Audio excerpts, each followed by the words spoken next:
From the dashboard, we can see the plant issues tile. As we can see, there's a couple of things indicated here on the tile. We can click the tile to take a deeper look at what's going on.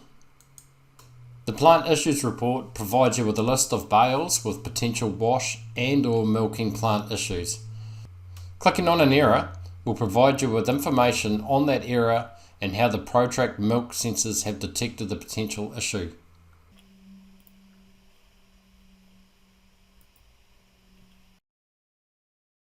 You can also skip through the history of this report using the calendar up here.